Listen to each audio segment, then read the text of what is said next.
सर्वप्रथम सबैजनालाई नमस्कार छ। एकदम राम्रो लाग्यो। सबैजनाको अभिनय एकदम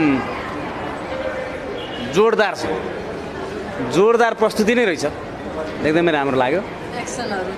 एक्सनहरू त्यस्तै छ। निर्देशक के पक्षले स्क्रिप्ट त्यतिकै राम्रो छ। सबै पक्षले यो नभनौँ। अब कलाकार त अब एक ट्रकै हुनुहुँदो रहेछ होइन। सबैको काम एकदम राम्रो लाग्यो। कथावस्तु कस्तो लाग्यो फिल्मको? अब एक्सन फिल्ममा कथावस्तु अलिकति हुन्छ। अलिकति यो चाहिँ साउथ इन्डियन स्टाइलको त्यो एकदम धेरै राम्रो छ। यो हेरेपछि मात्र थाहा हुन्छ, मुखले वर्णन गर्न सकिँदैन। साँच्चीकै राम्रो छ। एक शिक्षक अभिनयको हिसाबले पनि अभिनयका विद्यार्थीहरूले हेर्नुपर्ने चलचित्र छ। सबैको एकदम नेपाली फिल्महरू पनि यतिको एक्सन यतिको बन्छ भन्ने एउटा उदाहरण छ।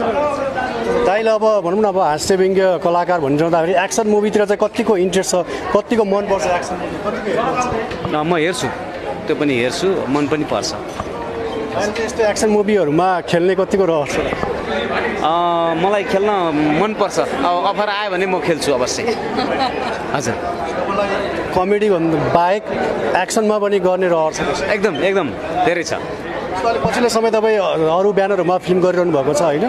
त्यसमा चाहिँ अब तपाईँलाई हामीले जुन तरिकाले देखिरहेका छौँ त्यस्तै टाइपको छ कि अलिक फरक देख्न पाउँछ? हजुर, यसमा फरक छ। आउने चलचित्रहरूमा 3वटा चलचित्र लगत्तै आउँदैछन्।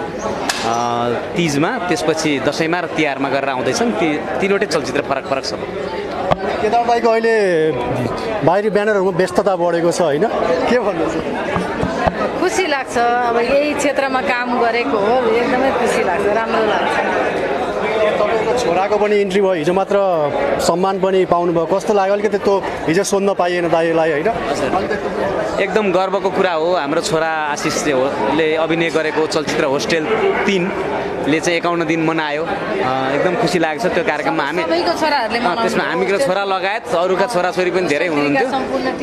हामीले गएर दुवैजना गएको थियौँ, शुभकामना दिएर आयौँ। एकदम फिल्ममा यति धेरै कलाकार हुनुहुन्छ होइन? दाइ म्याम दुवैजनालाई को चाहिँ एकदमै बढी मन पर्यो?